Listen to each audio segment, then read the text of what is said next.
sur donc, un exemple de boîte et les caractéristiques d'une boîte, à savoir la bordure, le remplissage, arrière-plan, l'ombre portée, les animations et tout le reste. Maintenant, aujourd'hui, on va voir, on va continuer sur les boîtes, mais maintenant, on va voir comment agencer les boîtes pour créer des layouts. Et donc, les mettre les unes à l'intérieur des autres, les unes à côté des autres, le positionnement, etc. Donc, ça va être l'objet du cours d'aujourd'hui. Et donc, pour ça, pour le cours, c'est sur le web.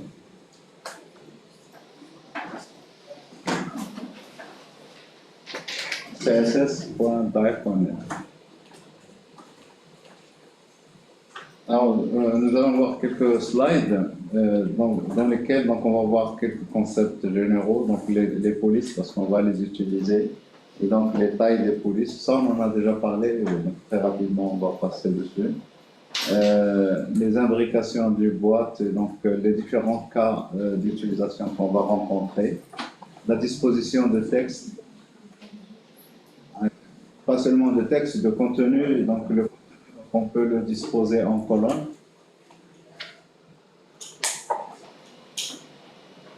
Et puis, donc, on va voir les mises en page. Alors, les mises en page, on va voir les modèles qui sont utilisés, donc à savoir déjà le flottement rapidement, mais on va insister un peu sur le modèle Flexbox et le modèle Glitch, qui sont actuellement les plus utilisés pour les dispositions. Et en dernier lieu, on va voir le positionnement, parce qu'il est incontournable. Comment faire pour positionner les éléments avec précision les uns sur les autres, etc. Voilà. Alors, donc au niveau oui, le son est très loin. Est très loin. Le son est très loin. Il faut rapprocher. Heureusement que vous m'entendez. Parce que s'il était encore un peu plus loin. Et en plus, donc, est-ce que j'ai partagé l'écran? Je ne l'ai pas partagé. Voilà, donc il fallait le dire. Alors, voilà. Donc j'étais sur les slides.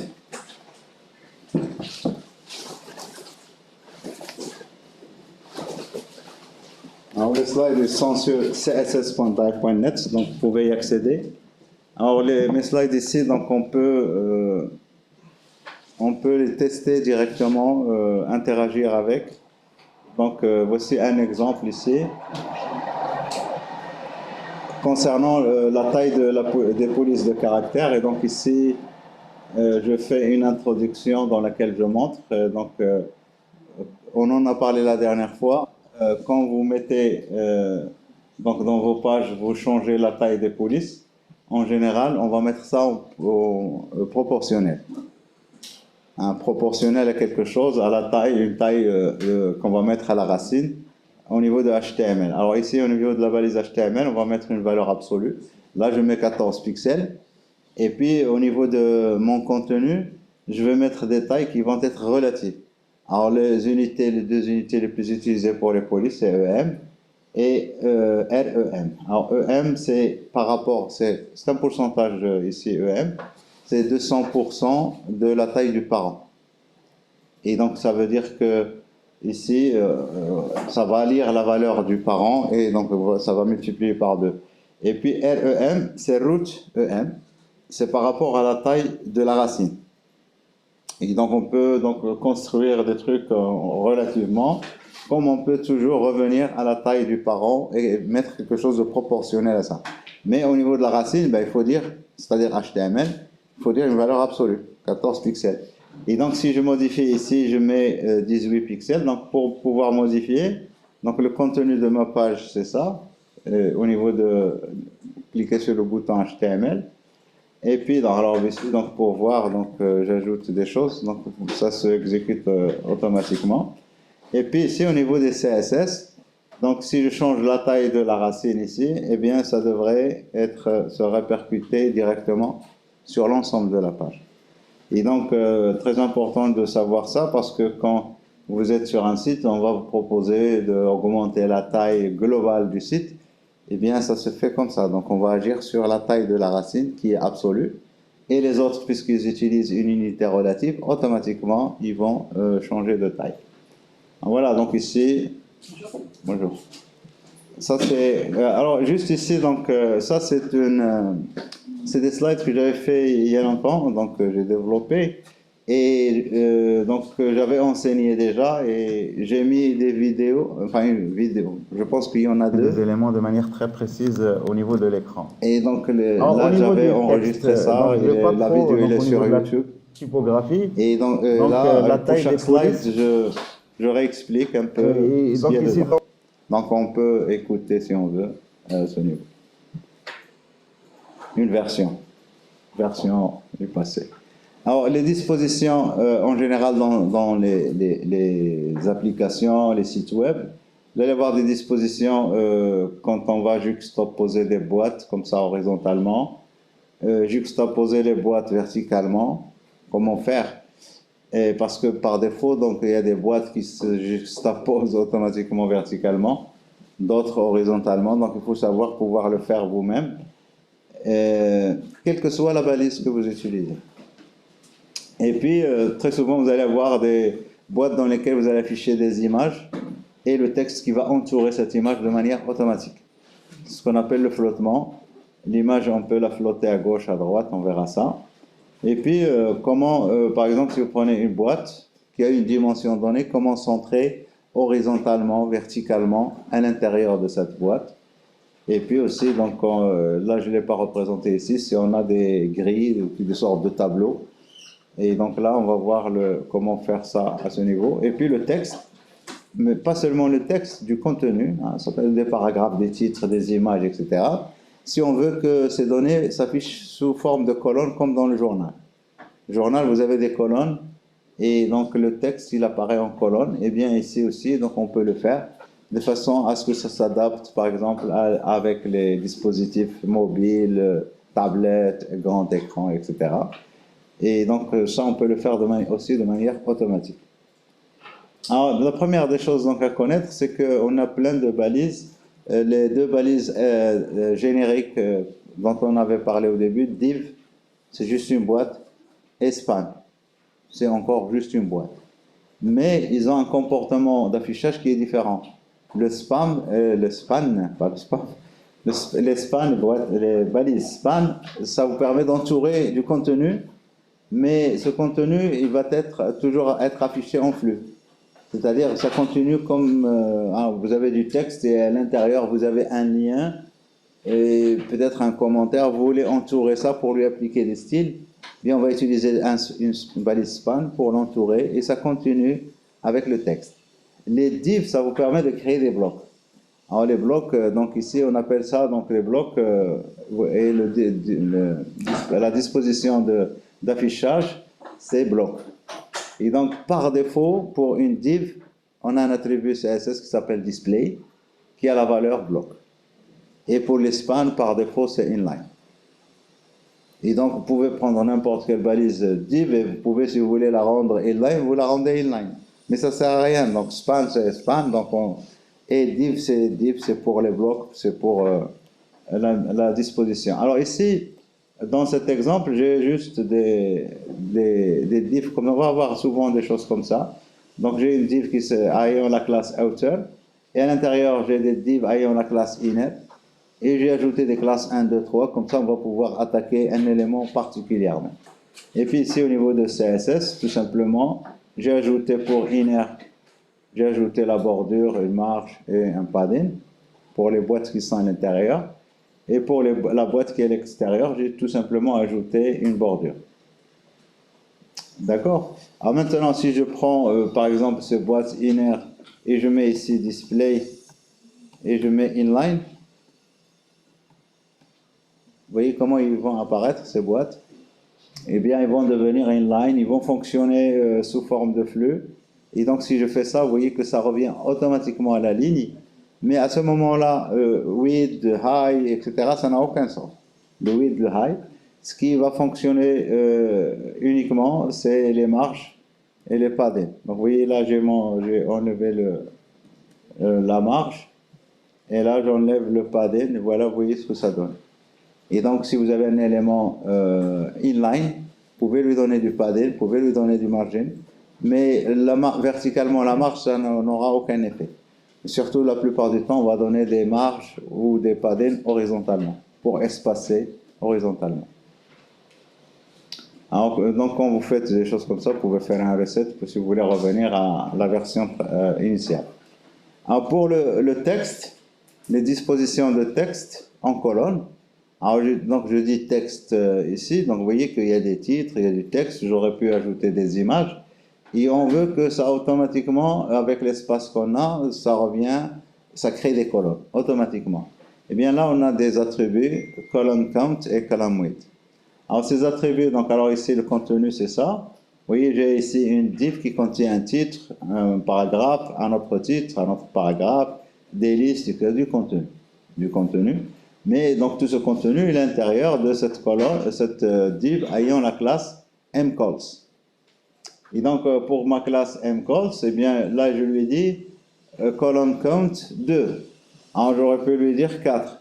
Mais vous voyez ici, là, quand j'ai 4 colonnes, c'est pas terrible. Hein. Et surtout, ici, il n'y a pas l'aspect responsive. J'aurai toujours 4 colonnes, quelle que soit la taille que je fixe. Par contre, la deuxième ici, elle est plus intéressante. Donc, si je décommente ici, là, je lui dis 160. Vous voyez que là, 160. Alors bien sûr, même si je n'ai pas commenté la première ici, je n'ai pas commenté la première, la deuxième, oui, la deuxième, elle écrase la première. Et ils sont... alors, c'est où? C'est ici. Donc, je ne vais pas me commenter. Bon, c'est pas grave. Donc ici, alors, je lui dis 160. Et donc, quand il va trouver que la largeur est supérieure à un multiple de 160, eh bien, il va créer ce multiple colonne. D'accord? Et là, c'est pratique. Donc, quand je suis sur un écran qui est petit, automatiquement, ça prend une seule colonne, 2 colonnes, 3 colonnes. Et ça s'adapte automatiquement. Donc, vous voyez que c'est pas vraiment compliqué ici. Par exemple, faire le truc, c'est juste un attribut, column count ou column width. Et surtout, donc, utiliser column width, c'est plus pratique. Et bien sûr, column width, il faut donner une valeur absolue. Si vous donnez une valeur relative, est-ce que ça va marcher? Si on donne une valeur relative. Alors, absolu, c'est pixel. Ou la inch, ou là. Donc, il faut savoir que les styles, ça fonctionne aussi pour l'impression, etc. Donc, si je veux imprimer, je peux parler en millimètres, au centimètre, au inch, au 1 pouce, etc. Donc, ici, je suis dans l'écran. Donc, ici, si je dis ici 33%,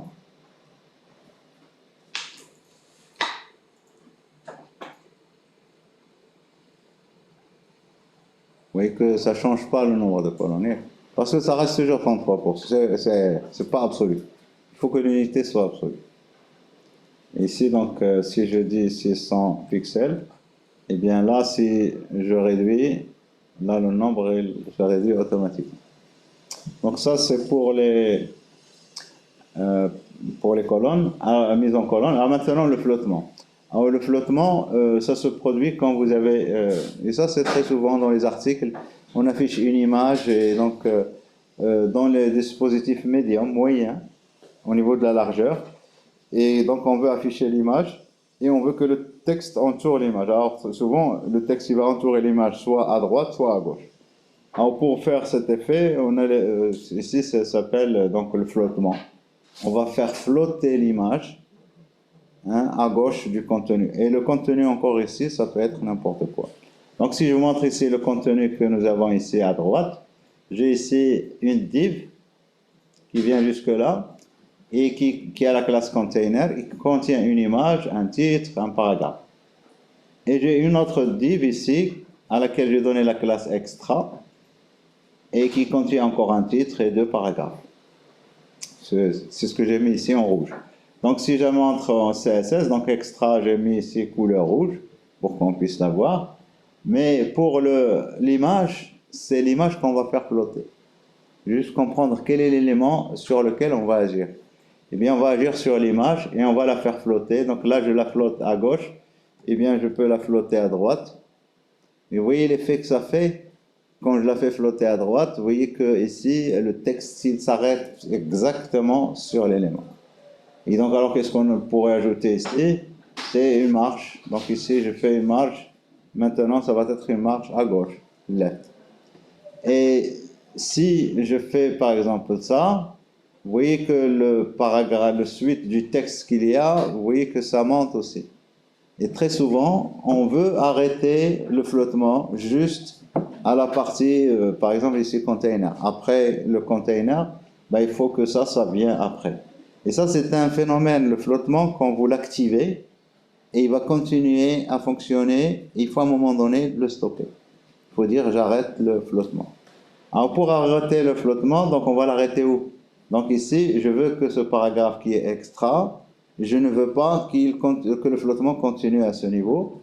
Eh bien, là, il faudrait le dire. Et donc, pour le dire ici, il y a un attribut qui s'appelle clear, pour effacer. Et donc ici, on peut dire clear left, clear right ou clear both. Et donc ici, je vais mettre clear both. Je ne sais pas si vous avez vu. Maintenant, si je fais ça, ça vient à la suite de l'image. Et bien sûr, donc si je suis dans une situation comme ça, là, on ne voit pas le problème. Mais donc, il y a toujours le flottement qui va continuer. Ah voilà, donc c'est un peu ça le flottement. Il a été inventé, le flottement, pour ça, pour faire flotter des objets, en général des images, à côté de contenu qui peut être constitué de contenu, en général du texte, la plupart du temps. Alors maintenant, le modèle de flottement, donc il a été implémenté, il a été hacké en quelque sorte pour l'utilisation des layouts. Et donc peut-être que vous pouvez rencontrer des layouts qui utilisent le flottement. Et donc ici, je montre un exemple, on ne va pas trop s'attarder dessus, mais cet exemple ici, donc je construis à partir d'une structure dans laquelle donc on va avoir une forme de tableau. Et donc vous voyez que j'ai ici, alors je n'ai pas mis de structure externe à l'ensemble, mais j'ai ici des divs dans lesquels j'ai un classe ici row, et à l'intérieur j'ai des classes ici call-3, call-6, etc. Et donc les layouts, ils se basent sur ce qu'on est en train de voir ici, la plupart des layouts. Et donc ici, on appelle ça les grids, hein, grid layout. Hein. Et donc ici, alors 3 plus 6 plus 3, ça fait 12. Ça veut dire qu'au total, je peux avoir 12 colonnes. Donc je peux copier ça et l'ajouter ici. Et donc l'ajouter encore une fois et enlever cette ligne. Vous voyez là, 3, 3, 3, 3. Et donc il faudrait que la somme totale soit égale à 12, tout simplement. Alors maintenant, bien sûr, comment on va faire avec CSS pour réaliser ça? Parce que là, je commence ici, je m'arrête là, et ça revient, et ça crée des lignes, etc. Comment on pourrait créer ça? Eh bien, alors ça peut paraître un peu long, mais le concept, il est très simple. Et on utilise déjà, donc vous voyez ici, on utilise le flottement. Qu'est-ce qu'on fait flotter? Eh bien, regardez, je flotte toutes les divs, tous les enfants d'une balise ayant la classe row et ayant un attribut qui commence par call-tiré. Si vous voyez ici, tous ces attributs, call-3, call-5, 6, call-8, etc., tous ils ont donc le même... Hein, donc ici, c'est pour pouvoir appliquer des règles à tous ces éléments. Alors, quelle est la règle fondamentale ici? Je les fais flotter à gauche. J'applique un flottement. Et puis, alors je dis ici box sizing, si vous vous souvenez, les boîtes, on peut les mesurer par le contenu ou à partir de la bordure. Donc ici, je veux les mesurer à partir de la bordure. Et puis ça, je pense qu'on n'a pas vu ça, ce genre de point, sélecteur de point la dernière fois. Alors, on appelle ça des pseudo-elements. Alors, pseudo-element, ça nous permet d'ajouter des éléments directement au niveau de notre document. Donc ici, qu'est-ce que je dis? Regardez, point row. Alors, c'est-à-dire ici, je m'intéresse à cette balise, à cet élément. Alors, quand je dis deux points after, eh bien, je veux ajouter quelque chose après le dernier élément enfant. Après le dernier élément enfant. Si je dis deux points, before, ça veut dire je veux ajouter un élément avant le premier élément enfant. Et donc, alors, qu'est-ce qu'on ajoute ici? Qu'est-ce qu'on ajoute? Eh bien, j'ajoute du contenu. Le contenu ici, c'est juste une chaîne vide. Et ça va me permettre de mettre ici, par exemple, un display block. Et le fait de faire display block, et donc, vous voyez ici, je mets clear block. Alors, qu'est-ce que je fais en réalité? Donc, on a fait pour tous ces éléments, on leur a imposé le flottement. Ils vont flotter. Et puis, je veux ici regarder, là, c'est after, c'est-à-dire je viens à la fin de la ligne et je vais faire un clear pour qu'il n'y ait plus de flottement. Et donc, je fais ça de manière automatique avec ça.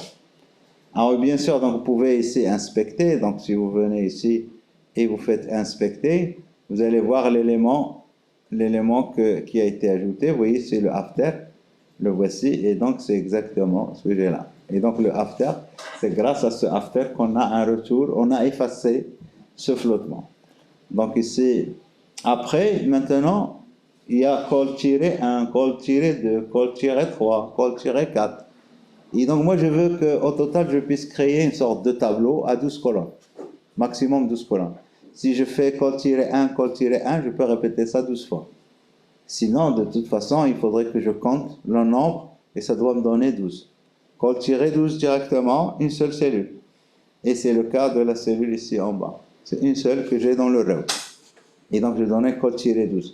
Alors maintenant, il suffit de donner quelle est la largeur qu'on va avoir pour chacune de ces, on appelle ça des suffixes CSS.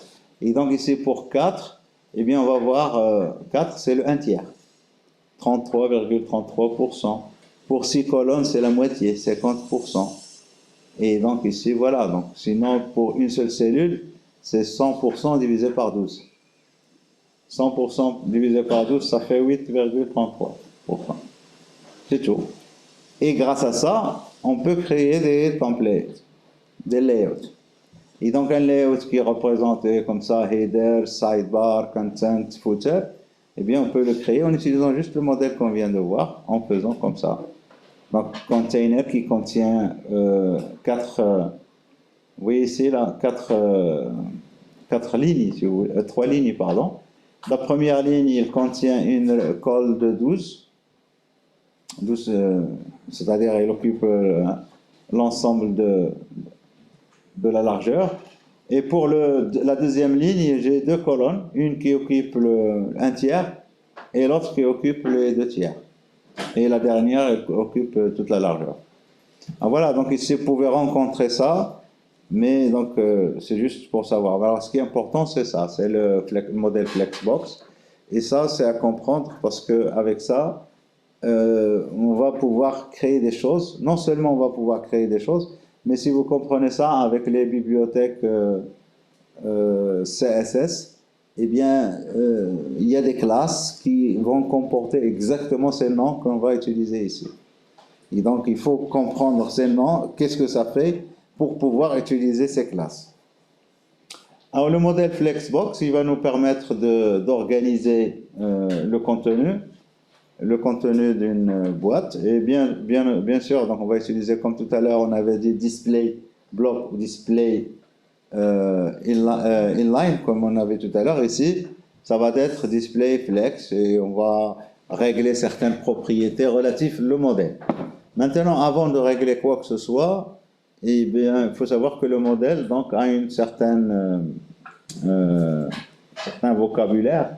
Donc, il y a deux choses qui sont importantes, c'est les axes. Et donc, les axes, on va définir un axe principal. À chaque fois que vous commencez à travailler, il faut savoir dans quel repère vous êtes. Et donc, le repère, c'est l'axe principal et l'axe secondaire. Et à partir de ça, vous pouvez tout construire. Si vous ne savez pas dans quel repère vous travaillez, vous êtes en train de faire n'importe quoi. Donc, toujours, il faut identifier l'axe principal et l'axe secondaire. Alors, en anglais, main axis, cross axis, l'axe perpendiculaire au premier. Et donc, connaissant ces deux axes, alors pourquoi ici donc, on doit définir les axes? Parce que ça va nous permettre d'éviter de parler de gauche, droite, etc. Parce que ça n'a pas de sens. Gauche, droite. Et surtout avec les langues, parce qu'il y a des langues qui s'écrivent de la droite à gauche, de la gauche à droite, et donc gauche-droite, ça fausse tout. Et donc on va se mettre dans la tête un repère, et on va travailler par rapport à ce repère. Alors maintenant, donc ici, dans mes exemples, je vais prendre comme tout à l'heure, donc ici un container et des items. Alors juste pour qu'on fasse la différence très rapidement, donc ici j'ai le container et j'ai les items. Et donc bien sûr pour mes items, j'ai item. Ça c'est une classe qui s'applique à tous les éléments enfants internes. Et vous avez item 1, 2 pour identifier chacun d'eux. Maintenant, s'il vous plaît, pour faire la différence encore avec les displays, parce que toujours c'est display. Tout à l'heure, on avait vu display, et donc ici, je suis en train de mettre ici display, et je vais mettre inline. Juste pour revoir, vous vous souvenez, je l'ai fait tout à l'heure, inline. Et la valeur ici, par défaut, c'est bloc. Bloc. Mais là, je suis en train de parler avec les items, avec les éléments, avec tous les éléments. Je leur dis à chacun, toi, tu dois te comporter en bloc. Alors maintenant, qu'est-ce qui va changer? Alors, il y a ça, il y a un troisième, que quand on met inline au bloc, alors il y a inline. Avec inline, on ne peut pas régler la largeur, par exemple. Alors, je vous fais ça. Et donc, pour l'item, si je dis width 2.200 pixels, vous voyez que la largeur n'a pas été modifiée. Quand un élément est inline, vous ne pouvez pas modifier sa largeur. C'est une boîte qui va être automatiquement élastique. Qu'est-ce qui va changer, qui va déterminer sa dimension? C'est le contenu que vous allez mettre dedans. Alors, par contre, on a une combinaison qui s'appelle block inline ou inline block. Je ne me rappelle plus, donc je fais bloc. Voilà, c'est bien ça. Et donc au lieu de 200, je vais lui dire 100. Et vous voyez ici que inline block, c'est une combinaison des deux. Ça va me permettre de régler la largeur. Mais ces boîtes, ils vont se comporter encore en flux, les unes à la suite des autres. Et ça déjà, c'est très pratique. Donc je peux avoir un flux. Mais le seul problème, c'est que je suis toujours orienté dans cet axe horizontal vers la droite. Hein? Et bien sûr, je ne sais pas, donc si on fait, donc il faut bien, s'il vous plaît, toujours essayer ça, égal, parce qu'on a un attribut qui s'appelle dir, et donc si je lui dis ici right to left, vous voyez que je disais à gauche, à droite, maintenant ça devient à droite, à gauche. Donc c'est pour ça qu'il ne faut jamais dire à droite, à gauche. Sinon, le seul endroit où on devrait le dire, c'est ici au niveau de la direction. Left to right ou right to left. Donc ici, la valeur par défaut, c'est left to right. Donc ça va de la gauche à la droite. Alors je passe au niveau du slide suivant. Et déjà, donc, est-ce que ça marche, Flexbox? Donc ici, on va aller vers le site Can I Use et on va aller voir Flexbox. Le modèle Flexbox. Vous voyez que maintenant, c'est pris en charge par tous les browsers. Et surtout donc, par tous les browsers, que ce soit pour les dispositifs PC, etc., mais aussi pour les tablettes mobiles, etc. Donc ici, vous avez les versions mobiles, pratiquement tous supportent le truc, donc il n'y a pas de problème, on peut y aller. Alors maintenant, qu'est-ce que ça fait? Donc ici, il suffit d'ajouter Flex. Alors la différence par rapport à ce qu'on a fait tout à l'heure, regardez où on ajoute Flex. On est en train maintenant de parler aux parents, mais chez les éléments. Ah, c'est différent, donc il faut faire la petite différence. Tout à l'heure, on disait aux éléments de faire display, bloc, etc. On parlait à l'élément lui-même. Maintenant, je suis en train de parler au conteneur qui contient des éléments. Et ces éléments, s'il vous plaît, ça peut être n'importe quoi. Donc ici, je mets ici, alors, la souris, elle est où? Donc là, j'ai ici des divs, j'aurais pu avoir ici des paragraphes lorem ipsum et ça ne changera rien. Slash p, lui aussi mon paragraphe, il va se comporter comme les autres éléments. Et bien sûr, donc ici je peux faire une copie, donc je peux mettre un autre paragraphe ici. Vous voyez qu'il va se comporter comme les autres. Et donc, je vais le supprimer. Et puis, je reviens au CSS. Alors, qu'est-ce que j'ai ajouté ici? DisplayFlex. Alors, tout simplement, quand je fais DisplayFlex, automatiquement, parce que j'ai left to right, automatiquement, donc le main axis, il est de la gauche vers la droite. D'accord? Il est de la gauche vers la droite. Mais ici, donc, est de la gauche vers la droite. Et la direction, ce qu'on appelle ici la direction, flex direction, on peut la fixer maintenant, le main axis.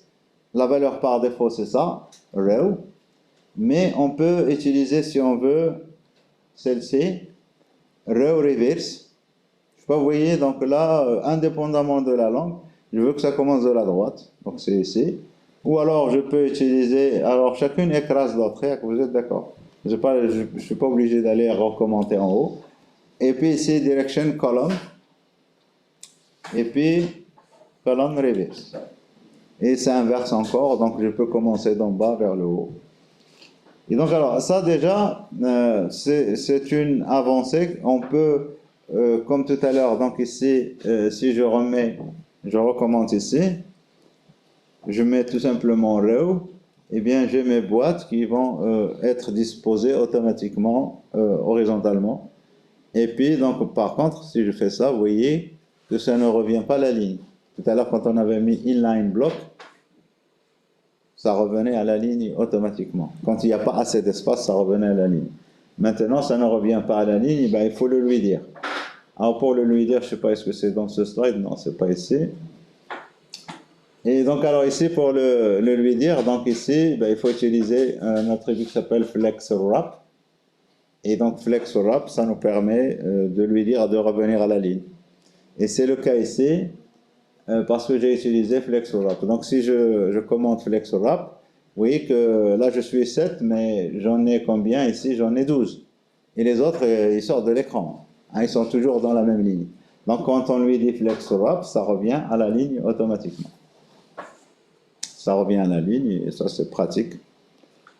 Alors non seulement c'est pratique, et donc ça, le display block, inline block de tout à l'heure, c'est à peu près ça.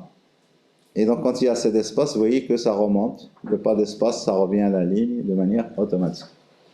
Alors ici, ce qui est intéressant ici, c'est qu'on peut aller vers des éléments. Là, vous voyez que j'ai mis en background gris l'élément item 3 et item 5, l'élément 3 et 5, juste pour qu'on les voit.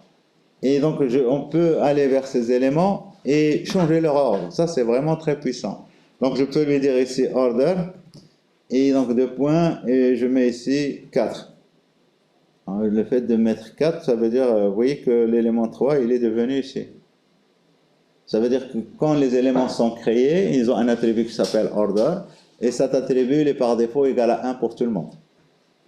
Et donc, ils vont apparaître dans l'ordre de leur création, de leur apparition réelle dans le document. Mais si vous voulez modifier, eh bien, vous pouvez, si vous voulez donner à chacun un ordre, et ça peut être très intéressant. Vous pouvez avoir du JavaScript, et au lieu d'aller déplacer avec le DOM, je vais juste jouer sur la classe, cet attribut CSS, et je peux aller déplacer un élément, le mettre avant un autre, etc. On peut changer carrément le tri des éléments en se basant sur cet attribut. Et la valeur ici n'a aucune importance. Donc si je mets ici 40, ça ne changera rien. Si je prends ici l'élément 5, et je mets ici order pour l'élément 5, order, si je mets 2 points, alors order, et je mets ici 3, vous voyez que je suis avant 3. Parce que celui-ci, il a 4, il a 40. Alors si je mets ici 300, est-ce que c'est bien ça? Oui, c'est bien ça. Donc vous voyez que je suis passé de l'autre côté. Donc celui qui a l'ordre le plus grand sera le dernier, et etc. Et donc ils vont être classés en fonction de l'ordre qu'ils ont. Mais forcément, ils doivent se suivre. Vous pouvez même calculer, faire des traitements et affecter un poids, un élément. Un poids, ça peut être n'importe. Et donc ce poids, ça peut être, s'il s'agit que vos objets ici, les boîtes que vous avez là, s'ils représentent, je ne sais pas moi, un utilisateur, vous pouvez prendre le poids, c'est l'âge. Et avec ça, donc vous affectez à ça et ça va vous faire un tri automatique. Vous pouvez prendre le poids, c'est le salaire. Et donc on va voir les pauvres en haut, les riches en bas, ou l'inverse. Ça dépend de ce qu'on veut. Voilà, donc il y a l'ordre qui est très important. Alors, je disais tout à l'heure, 1, la valeur par défaut c'est 0. C'est pas 1. Alors après, maintenant l'alignement. Pourquoi on va utiliser le modèle Flexbox? Parce que la plupart du temps, on va avoir des problèmes d'alignement.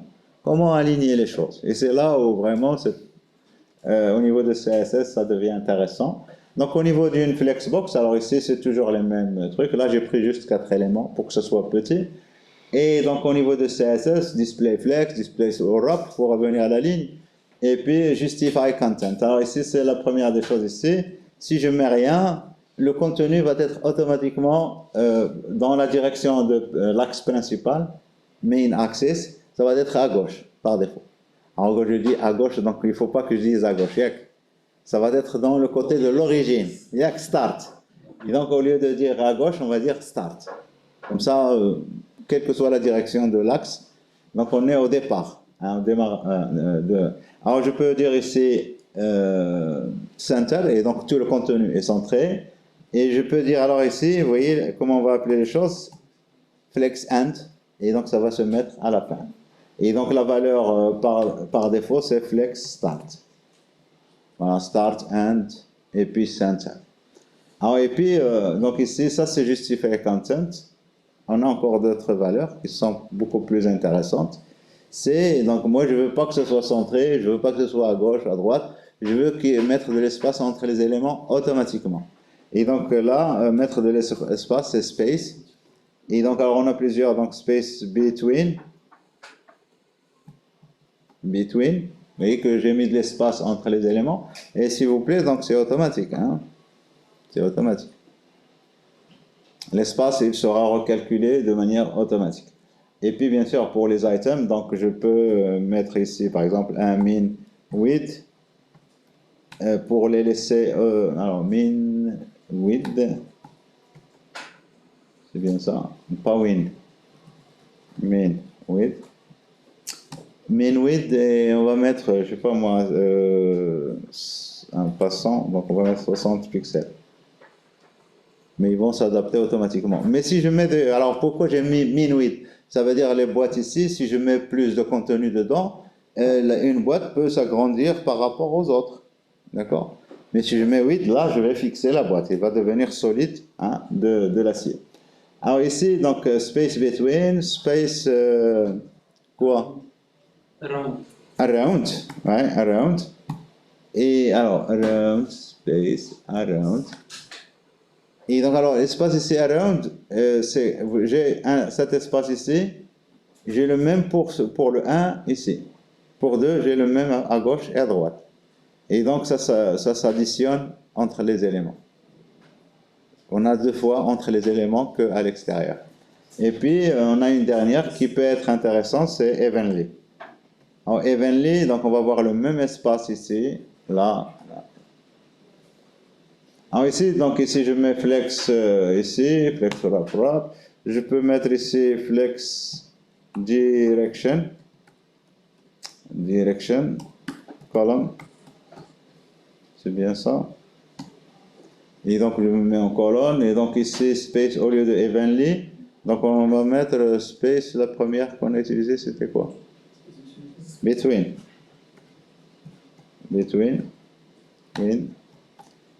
Et alors, between, alors ici, c'est juste que j'ai ici un padding ou une marge des éléments. Alors, padding ou marge. Border, donc ça c'est le container. Donc il a une marge, il n'a pas de padding. Mais l'item, lui, il a un padding de 12. Hein, c'est bien ça? Et plutôt pas le padding, la marge. C'est la marge ici qu'il faudrait que j'enlève.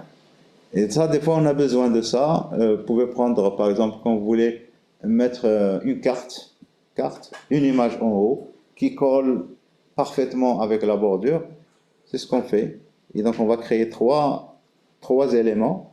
Un élément central et un élément en haut dans lequel on va voir l'image et un élément en bas dans lequel peut-être avoir un bouton d'appel d'action. Et à l'intérieur, on crée encore un autre conteneur. Et là, vous pouvez mettre space between, etc. Donc, il faut voir qu'on va faire des combinaisons. C'est-à-dire, au lieu d'avoir ici les items comme ça, Dans notre cas ici, je garde juste 3. Et à l'intérieur d'un item ici, c'est là où on va mettre plusieurs items. Et alors, bien sûr, ces items, et ici, là, je vais mettre encore container. Yak. Parce que j'ai appliqué la règle à container. Non, je ne sais pas si vous voyez. Ça donne l'effet ou là. Et bien sûr, pour le 1, donc il faudrait qu'on agrandisse. Et donc là, ça doit être pour une image, ça pour un bouton. Et ici, donc là, on fait space between ou evenly, etc. à ce niveau. Donc il faut voir que la plupart du temps, on va imbriquer. Alors qu'est-ce qu'il y a d'autre par rapport à ça? Ça, c'était ce qu'on vient de voir ici. C'est l'alignement sur l'axe principal. Maintenant, l'alignement sur l'axe secondaire. Alors l'alignement sur l'axe secondaire, eh bien, il se fait à l'aide d'un attribut qui s'appelle align items. Alors, je ne sais pas qui est-ce qui a inventé ce nom d'attribut. Sur l'axe principal, justify content. Et sur l'axe secondaire, c'est align items. Et donc, align items, la valeur par défaut, c'est stretch. Alors, oui, stretch, c'est quoi stretch? Ils vont s'étendre. Les éléments vont s'étendre. Alors, comment ils vont s'étendre? Regardez, j'ai encore la même structure. Un container qui contient 4 éléments. Et à l'intérieur, eh bien, si j'ai des items ici, si je prends mon container ici et je mets ici un high ou min high, et donc là je mets 400 pixels, vous voyez que les éléments à l'intérieur, ils vont s'étendre de manière automatique à l'intérieur. Et donc c'est ça la valeur par défaut ici, c'est stretch. Align item, c'est stretch. Alors maintenant, on peut changer ça ici à ce niveau. Et bien, donc ici, qu'est-ce qu'on a? On a flex start. Les éléments vont s'aligner où? Donc on ne va pas dire en haut, ils vont s'aligner start, au début de l'axe. D'accord? Et donc si je dis flex end, ils vont s'aligner à la fin. Alors j'ai pris exprès le premier élément ici. Vous voyez que j'ai mis, il a une dimension ici un peu qui sort, c'est un padding que j'ai ajouté.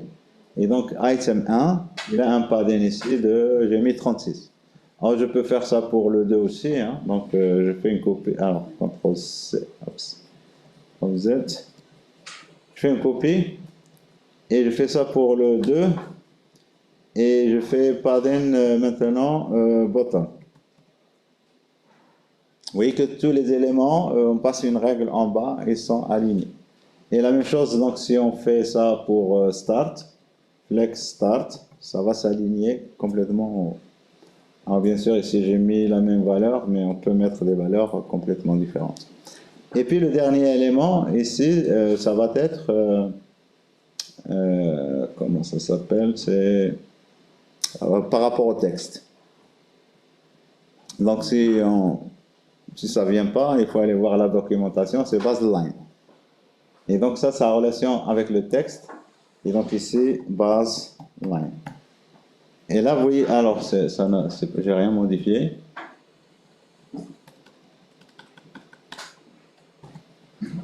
Baseline. Vous voyez que les éléments, maintenant, ils sont alignés, mais c'est le texte 1, 2, 3, 4 qui est aligné. Quel que soit... Et parce que la plupart du temps, même si vous avez des boîtes, la plupart du temps, on ne va pas afficher les bordures, etc. Et nous, ce qu'on veut, c'est que les textes soient alignés. Et si les textes sont alignés, quel que soit les paddings des éléments, en bas, en haut, on s'en fout. D'accord? Donc voilà les différentes alignements qu'on peut avoir au niveau des... Alors la dernière des choses ici, c'est bien sûr, donc nous, on veut créer des layouts. Et donc créer des layouts, ça veut dire qu'on va créer des colonnes, des barres comment on appelle ça, donc latérales, des barres latérales, etc. Et donc on veut que la barre ait une valeur donnée, le contenu ait une autre valeur. Et bien pour pouvoir faire ça, il faut pouvoir découper notre nos éléments, donc nos items. Hein. Les items ici, encore une fois, j'en ai trois ici. Ce sont les trois qu'on voit ici. Alors, qu'est-ce qu'on va utiliser donc ici pour les items? Eh bien, ce qu'on peut utiliser, donc je vais commenter ce que j'ai fait ici. Donc, voici les trois éléments.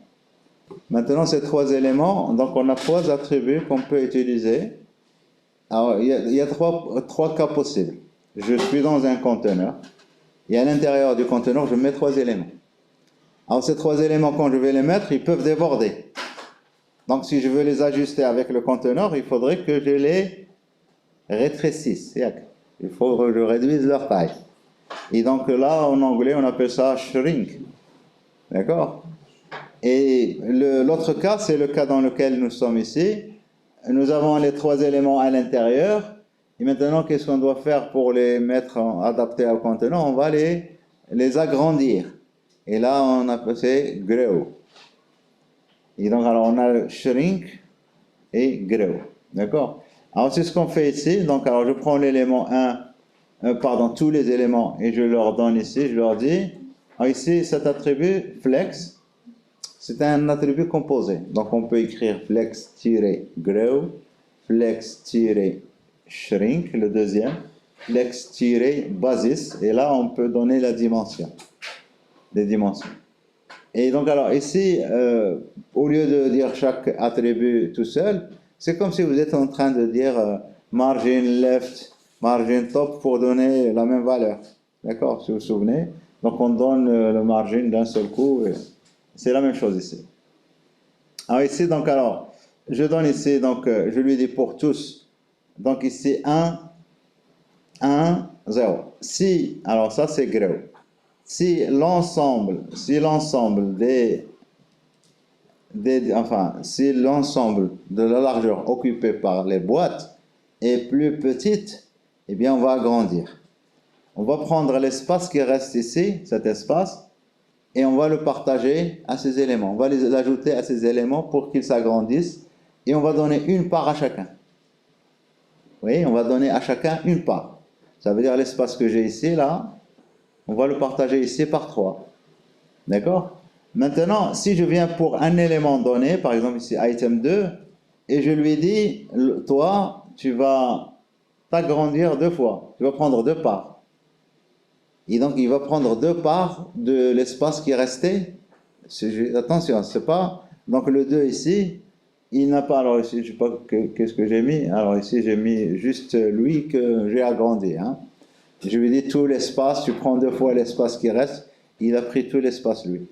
Tout l'espace qui reste. Je ne sais pas si vous avez vu. Parce que je n'ai pas dit aux autres combien ils doivent prendre. Je n'avais pas dit aux autres. Donc là, je dis aux autres, à tout le monde, vous allez prendre une part. Et puis pour celui-ci, item 2, je lui dis de prendre 2 parts. Et on peut dire à l'item 3 de prendre 3 parts. Et donc, alors, si le 1 prend 3 parts, l'autre prend 2 parts, et le dernier prend une part, ça veut dire qu'il y a 6 parts. L'espace restant, on va le diviser par 6, et chacun va lui donner ses parts. Et donc voilà, donc ça c'est vraiment très pratique, donc ça nous permet de créer des parties comme on veut. Donc ici, je peux lui dire ici, prends 4 fois, et donc il va s'agrandir automatiquement. Et donc on peut faire l'autre cas, que les boîtes sont plus grandes, et ça va être les éléments, les deuxièmes éléments qui vont fonctionner ici. C'est le shrink. Il le shrink, quand on a dépassé, il faut réduire. Donc il faut réduire, chacun, je dois lui enlever un petit chouïa. Et donc il faut dire que pour ceux-là, ceux qui sont à gauche, il faudrait réduire plus que pour celui qui est central. C'est l'inverse. Je ne sais pas si vous voyez. Donc il faut mettre là 2 peut-être, et ici 1. Parce que là, on va les réduire au niveau de la taille. Bon. Voilà. Alors ça, c'est le modèle Flexbox. Et donc, peut-être que vous allez avoir à l'utiliser dans certaines situations. Quand vous allez faire du prototyping, je veux mettre un truc centré, etc. Je pense que c'est inévitable. Ça, c'est... Alors maintenant, il y a le modèle Grid qui est vraiment très très puissant et qui offre vraiment beaucoup de souplesse et beaucoup de possibilités. Et je vous souvenez la dernière fois, je ne sais pas si c'était la dernière fois, qu'on avait vu les tableaux, comment faire les fusions de cellules, etc. Alors ici, c'est vraiment très, très... Donc on peut créer des sortes de tableaux, rien qu'avec les divs exactement, les divs comme on vient de les voir dans le modèle Flexbox. Alors le modèle Flexbox, c'est un modèle linéaire. Pas linéaire, et donc vous avez un seul repère, donc le main axis, une seule dimension. Les grids, vous avez deux dimensions. C'est comme si vous avez deux main axes. C'est plus cross axis maintenant. Vous avez deux main axes et on peut organiser les boîtes, on peut les organiser dans les deux directions. Et on peut les organiser encore exactement comme tout à l'heure. Hein. Donc on peut faire vraiment de la droite à gauche, en haut, en bas. Hein. Donc on a toutes les combinaisons. Maintenant, moi, je ne veux pas que vous vous perturbiez par rapport à ça. Il faudrait qu'on voit l'essentiel. Et créer un tableau avec plusieurs lignes, plusieurs colonnes, et peut-être faire un exemple dans lequel on va avoir un tableau vraiment carré, avec des cases bien définies, etc. Donc alors ici, donc, au niveau de la terminologie, donc ici, dans ce modèle ici, on a ce qu'on appelle les grid track, donc c'est les pistes. Alors les pistes, ils peuvent être horizontales. Horizontale, c'est une ligne, verticale, c'est une colonne. D'accord? Et donc on a la notion de line, tout ça, grid line, les lignes. Et donc vous prenez un grid et donc vous avez des lignes comme ça. Hein, les lignes, c'est. Donc ici, si je prends dans mon grid, j'ai 1, 2, 3, 4, 5, 6 lignes. Donc il y a les tracks, c'est les surfaces, et les lignes, c'est les limites de ces surfaces. C'est les limites de ces surfaces. Et donc il faut les compter du premier ici jusqu'au dernier. Et puis on a donc les grid cells, c'est les cellules, et puis les grid area, donc une surface qui peut s'étaler sur plusieurs cellules, comme il peut s'étaler sur une cellule. Donc grid area. Donc si vous prenez une cellule, c'est la plus petite area, si vous voulez, grid area que vous pouvez avoir. Alors voilà, donc ça c'est juste au niveau des termes, parce que donc alors exactement comme tout à l'heure dans Flexbox, le modèle se répète. Donc on a un container et à l'intérieur de notre container, on a des items. Et donc qu'est-ce qu'on fait au niveau de CSS? Eh bien on va ajouter ici display grid. Alors si vous faites display grid tout court, ici j'ai des attributs, eh bien voilà ce que ça va donner. Display grid. Ça n'a rien ajouté.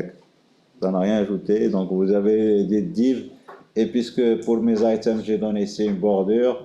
Et j'ai donné alors un padding de 0,5 EM. C'est pour ça qu'on a cet espace à l'intérieur. Mais je n'ai pas défini de hauteur. La hauteur, elle est définie par la taille de la police et les paddings. Alors, rien de spécial. Maintenant, alors qu'est-ce qui nous permet de créer un tableau? C'est la construction des cellules. Et donc en créant des colonnes et des lignes. Alors, pour créer des colonnes, eh bien, grid template columns. J'ai des attributs. Donc, je vais vous dire juste les attributs à connaître. Grid template columns. Ça me permet de dire combien de colonnes je veux et donc on peut les compter. Et ici, alors c'est où ma souris? Ici, première colonne, deuxième colonne, troisième colonne. Alors ici, c'est fait exprès, donc vous pouvez utiliser n'importe quelle unité. Alors ici, 4EM, 120 pixels, 35%. Et donc on peut donner n'importe quelle valeur. Vous voyez que ici, ça c'est absolu, au milieu. À gauche, c'est relatif. Et alors, à gauche, ici, 4EM, c'est par rapport à la taille de la police. D'accord? Mais c'est aussi fixe ici. Hein? Donc c'est une valeur qui va bouger. Par 35%, c'est relatif. Donc ici, quand je fais ça, vous voyez que j'ai les choses qui bougent. Voilà, donc alors ici, 4EM, 120 et 35%. Mais la 2 et la 1 ne bougent pas. Je ne sais pas si vous voyez. La 2 et la 1 ne bougent pas. Par contre, l'autre ici, elle bouge. Donc, tout à l'heure, attention, donc, quand on dit 4EM, quand je disais tout à l'heure relatif, juste la taille pour la police. Pour la police, il est relatif la taille du parent. Mais si la taille du parent est fixe, la taille de l'autre c'est fixe. 4EM, ça veut dire quelque chose de bien déterminé. D'accord? Alors ici, maintenant, donc ici, vous pouvez donner des tailles qui peuvent être... hein. Et on fait la même chose pour les colonnes. Alors les colonnes ici, grid template column. Et grid template column, donc ici, je lui dis, je veux ici 2 colonnes. Alors je lui dis ici 150 pixels et je peux utiliser le mot-clé auto. Et donc ici, donc, alors 150 pixels, c'est pour la première ici. Alors donc vous pouvez ici tester s'il vous plaît. Donc si je mets ici 200, alors 2000 c'est beaucoup, 200. Et là, auto, donc si je mets ici 100 pixels, eh bien ça va être 100 pixels. Donc je peux donner quelle est la valeur. Hein, donc si je mets ici, si je veux que ce soit vraiment carré, je lui dis 100. Et la même chose ici, hein, la même chose ici. Donc je peux lui dire 100 pixels, 100 pixels et 100 pixels. Et là, c'est vraiment, vous voyez que c'est vraiment carré. Mais le conteneur qui contient, ici, il y a de l'espace qui est resté. Il y a de l'espace qui est resté ici, donc comment on va le gérer, donc on verra. Alors ici, donc, le gap, c'est grid gap, et il est en rouge, donc grid gap, et donc ça, c'est, vous voulez mettre de l'espacement entre les cellules. Alors donc ici, grid gap, donc on peut faire un gap au niveau des lignes et au niveau des colonnes qui sont différents. On peut le faire donc grid gap row ou row gap. Je pense que ça doit être grid row gap. Et sinon, on peut donner ici, par exemple, 20 pixels. On peut donner les deux. Alors, je vais exagérer, comme ça, on va mieux les voir. Et là. Et donc, alors, le premier, c'est pour les lignes. Ici. Et le deuxième, c'est pour les colonnes. On peut les donner tous les deux. On peut donner, comme dans les borders, etc., les padding, les margins, etc. Donc, ici, on peut donner un seul.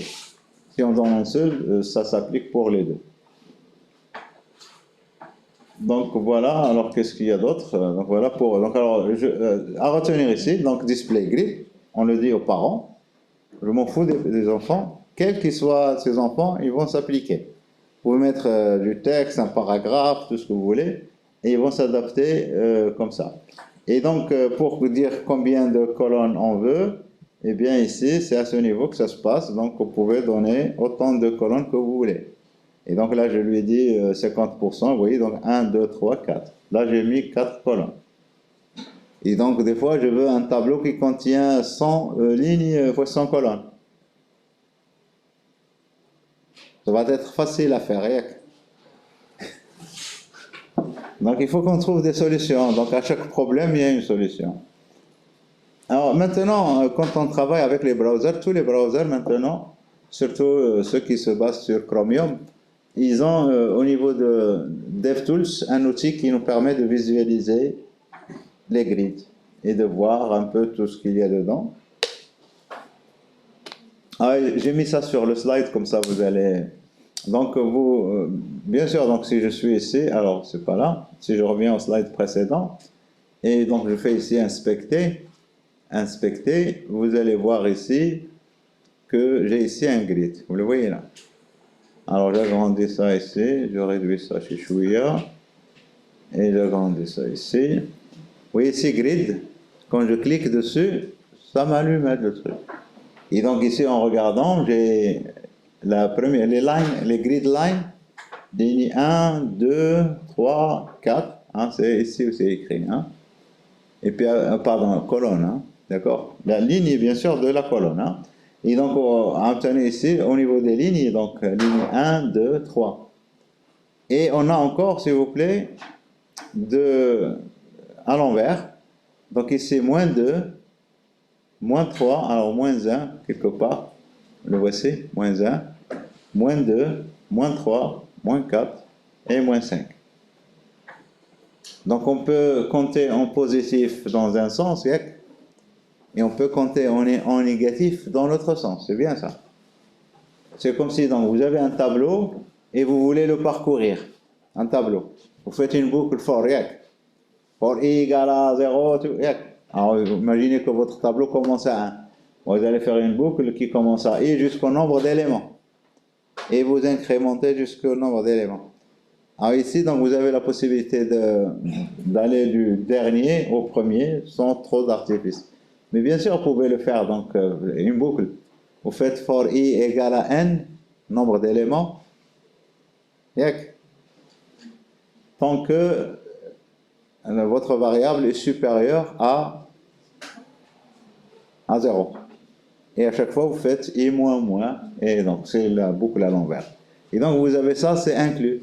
Et donc vous allez voir que ces chiffres ici que nous avons là, on va les utiliser pour créer notre tableau. Parce que notre tableau, c'est des areas, et donc il faut pouvoir créer ces areas.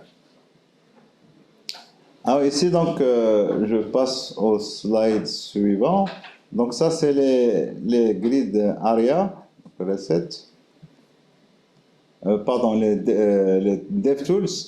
Et maintenant, nous voulons créer notre tableau et le contenu qui est dans notre tableau. Donc, vous voyez ici que ça dépasse. Ça, vous allez avoir, donc, vous avez un conteneur et vous mettez dedans des cellules. Ces cellules contiennent du contenu. Eh bien, on peut utiliser des attributs comme ça. Grid, alors ici, donc, au niveau des valeurs qu'on va donner, donc je vous montre au niveau CSS. Au niveau des valeurs qu'on va donner, on peut donner, comme tout à l'heure je donnais en pourcentage, en pixels, vous vous souvenez, en EM, eh bien je peux donner, lui dire de faire les choses comme automatique. On a vu aussi automatique. Eh bien on peut lui donner des valeurs comme min content, max content, fit content. Et donc lui, il va s'adapter. Alors quand je lui dis min content, eh bien, il va prendre les éléments, le mot le plus grand, et c'est le cas ici, pour celui-ci, là, vous voyez là, le mot, et là aussi, vous voyez que les colonnes, c'est un seul mot, il revient automatiquement à la ligne. Si j'utilise la deuxième ici, max content, eh bien, il va mettre en place, donc ici, les cellules, de façon à ce qu'ils prennent le maximum au niveau du contenu. Et puis on a fit content, et là on va lui dire fit content, on donne combien de caractères. Ici c'est EM, mais ça peut être des pixels ou ce que vous voulez. Et il va s'adapter par rapport à cette valeur que vous lui donnez. Donc là je lui donne 18 EM. Si je fais 8 EM, il va s'adapter encore à 8 EM, etc. Et donc ça c'est des valeurs. Alors ici il y a un truc nouveau ici. Ça rejoint un peu ce qu'on a dit tout à l'heure. Il y a des fonctions qui nous permettent de faire les choses plus facilement. Donc, si je veux créer un tableau qui contient 100 colonnes, donc on ne va pas mettre 100 colonnes.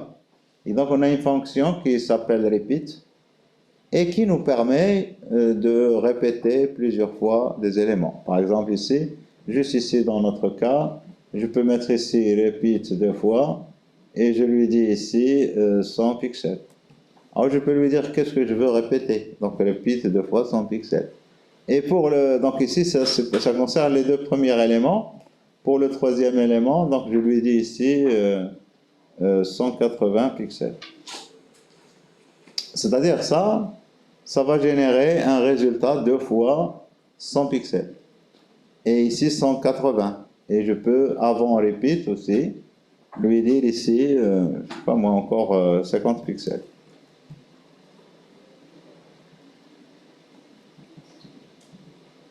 Ça ne marche pas mon truc. Alors 100 pix, repeat.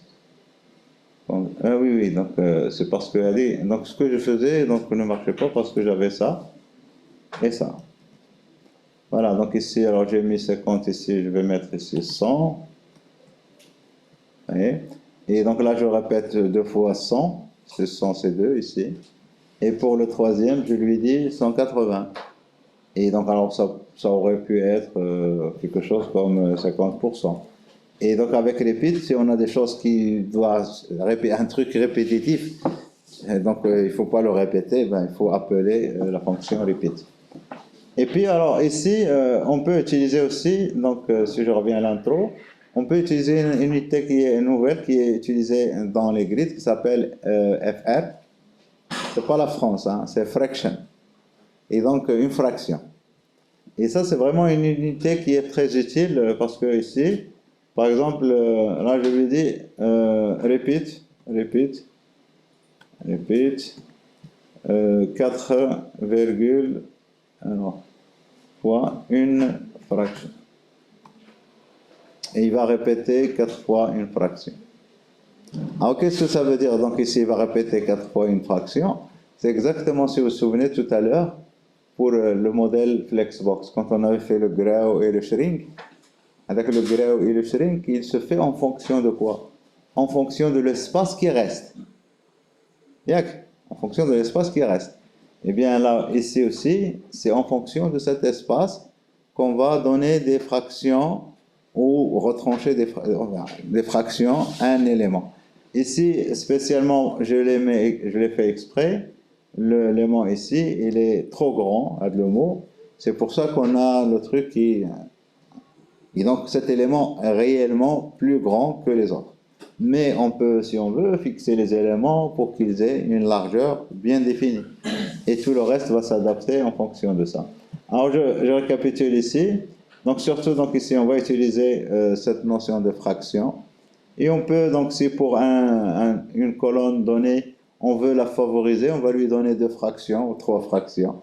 Et donc avec la notion de fraction, je pense qu'il est beaucoup plus pratique que le truc de grow et de... Vous savez, le modèle grid, il est venu après Flexbox. Et donc, certainement, il corrige les lacunes qu'on a rencontrées dans Flexbox. Et c'est pour ça qu'on parle ici de fraction et non pas de grow ni de shrink. Ici. Alors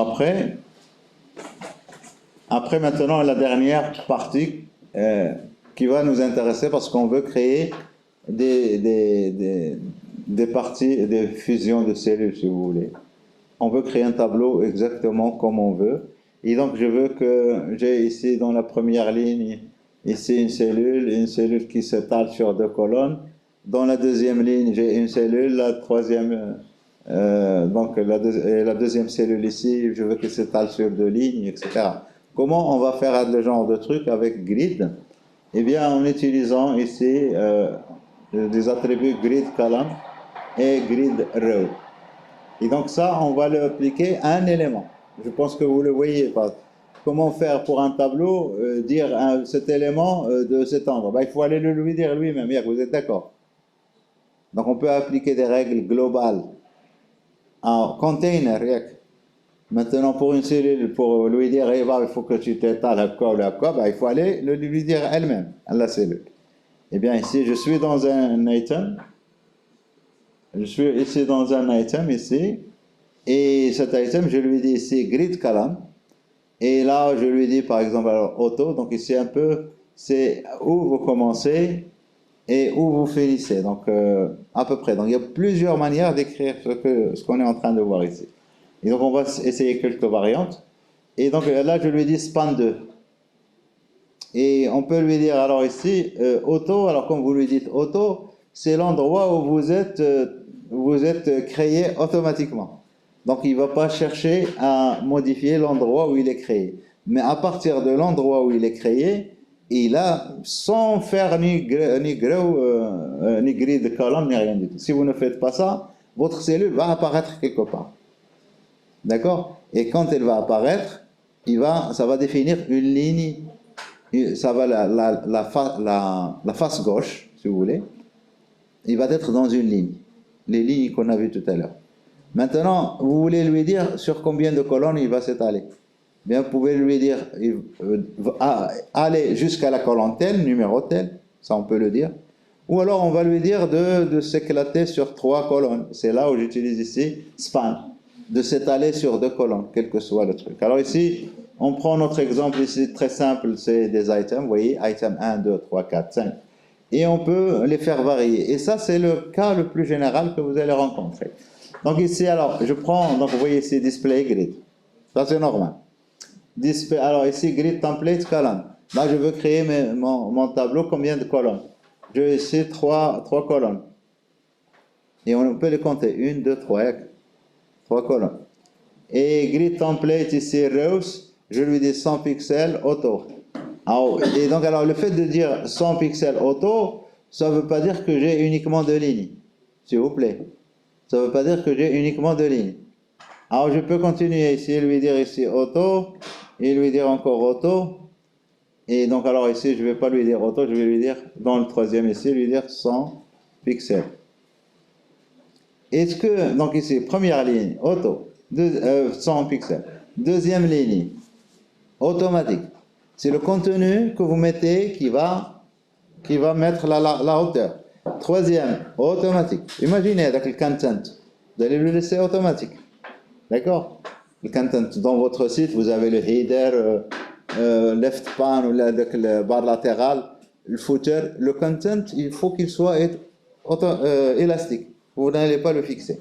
Sinon, vous allez avoir une scroller bar ou quelque chose pour voir tout le contenu. Et donc, alors, je mets auto, et le dernier ici, je mets 100 pixels. Et vous voyez qu'il n'y a pas d'élément. Mais la ligne existe. Et je peux continuer. Donc là, encore 100 pixels. Et encore là, il y a une ligne qui existe et qui est vide, il n'y a rien dedans. Alors maintenant, si je veux ajouter des items, eh bien, je peux les ajouter.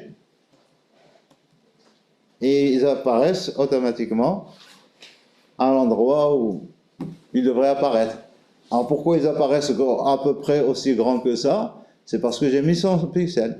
Si pour le troisième essai, je mets, non, je ne veux pas 100 pixels, je veux 50 pixels, eh bien je mets 50 pixels et vous voyez, cette ligne, il est plus... Et donc le nombre de lignes, le nombre de colonnes, c'est à vous de choisir. Là, c'est parce que j'ai fait repeat 3 fois. Si je mets ici repeat 4 fois, il va me créer 4 colonnes. Donc les lignes et les colonnes, c'est ici, on les définit. D'accord? Après, pour tout le reste, alors ça c'est grid gap, c'est pour espacer entre les cellules. Et puis alors maintenant les items. Alors prenez n'importe quel item. Je prends les items, ils ont le même chiffre qu'il y a dedans. Donc ici l'item 2, regardez, je lui ai dit grid column, auto, span 2. Alors s'il vous plaît, donc je vais enlever tout ça. J'enlève tout ça. Et j'enlève tout ça. On va raisonner. Donc maintenant, si je compte les nombres de lignes et colonnes, donc la première ligne et colonne, c'est ça. 1, 2, 3, 4, 5. Ça fait 5 colonnes. Alors je peux venir ici, donc alors je vais faire une copie. Et on va faire pour l'élément 1, on va lui dire maintenant, vous voyez qu'il s'est étalé sur 2 colonnes. De la automatique, ça veut dire là où il doit apparaître, il apparaissait au début. Et je lui dis de spanner sur 2. Donc je peux lui dire de spanner sur 3, de spanner sur 4. Et je peux lui dire de spanner sur 5. Alors il a spanné sur 5. Alors je compte ici, regardez, 1, 2, 3, 4, 5. Vous voyez que c'est vraiment souple. Donc il a continué et mon tableau, au lieu d'avoir ici 4 colonnes, maintenant il a 5 colonnes parce que j'ai fait span sur 5. En général, on ne va pas faire span sur 5. Mais en général, qu'est-ce qu'on va faire? Alors je vais aller de la première ligne et je fais ici slash de la première ligne et je compte 1, 2. Alors ici 1, 2, 3. Donc je vais aller jusqu'à 3. Voilà. Si je veux aller jusqu'au bout ici, donc je compte 1, 2, 3, 4, 5. Et je lui dis ici 5. Là, je prends toute la largeur. Et j'ai toujours 4 colonnes. Ou alors, si je ne sais pas d'avance combien de colonnes j'ai, parce que c'est dynamique, eh bien, je peux lui dire de jusqu'à moins 1. Et jusqu'à moins 1 jusqu'au dernier. Ou l'avant-dernier, c'est moins 2, etc.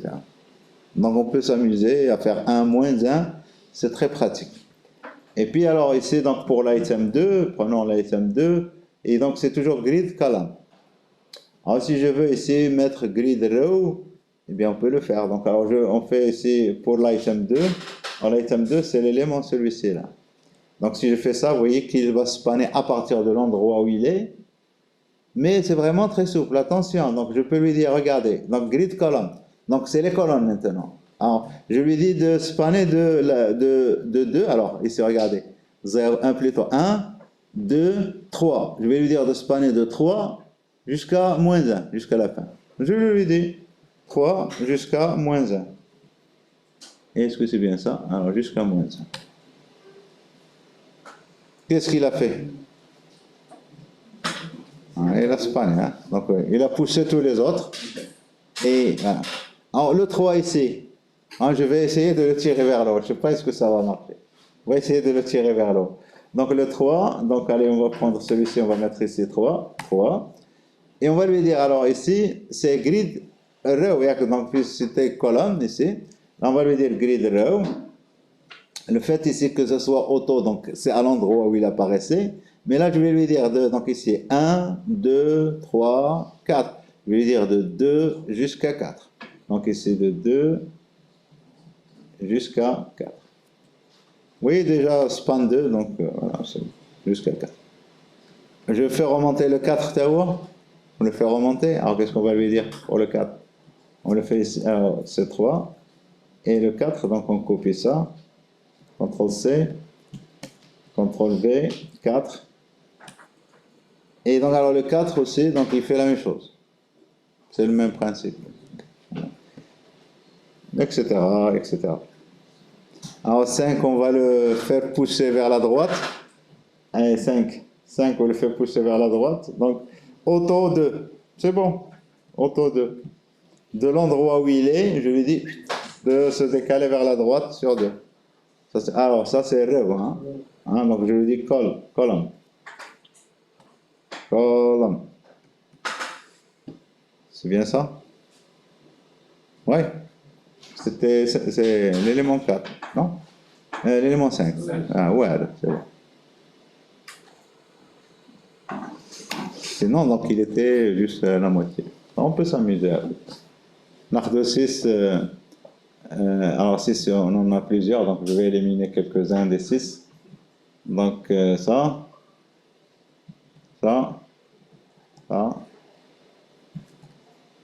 On garde juste le 6 qu'on avait. Et alors, 1, 2, 3, 4, 5, 6, qui n'existe pas. D'accord? Et donc, on va lui dire d'aller sur toute la longueur. Déjà, alors pour lui dire d'aller sur toute la longueur, donc on va faire quelque chose comme ça, de 1 à moins 1. Et ça, c'est pour le grid, pour l'item 6. Et je lui dis grid row, quelque chose comme ça, CTRL-C, CTRL-V. Et ça, c'est pour item 6. On va lui dire de l'endroit où il est. Donc, c'était grid row. Donc, il faudrait que je commente pour voir. Parce que mon tableau, hein, donc ici, 1, 2, 3, 4, 5, je lui dis 6. Donc, de 1, ou alors je lui dis de 1 jusqu'à moins 1. Même chose. Donc, je lui dis de 1 jusqu'à moins 1. Et là, on est en train de raisonner en colonne. C'est bien ça? Ah non, c'est grid row. Qu'est-ce que je voulais faire? Non, c'est pas de 1 jusqu'à moins 1, non. C'est de moins 2. Alors, si je fais de moins 2 à moins 1, c'est pas du tout ça.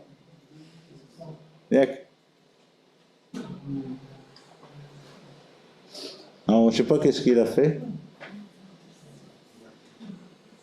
Il a laissé de l'espace à donner. Ça veut dire alors 1, 2, 3. Ça doit être 4 et ça doit être 5. Alors, on va lui dire les choses. Donc, 1, 2, 3. De 3 à moins 1. Donc, c'est pas de 3, c'est de 4. De 1, 2, 3, 4. Et voilà, donc de 4 à moins 1. Voilà. Sinon, je veux dire à 7. Et ici, il y a 17 les trucs fusion. Donc, on peut s'amuser avec les grids. Voilà, donc on fait une pause. Je pense, je sais pas, peut-être que c'est l'heure. Ouais, à peu près. Donc, on fait une petite pause. Juste pour qu'on commence le positionnement, et je pense à ça, c'est très important le positionnement. Donc on va arrêter l'enregistrement.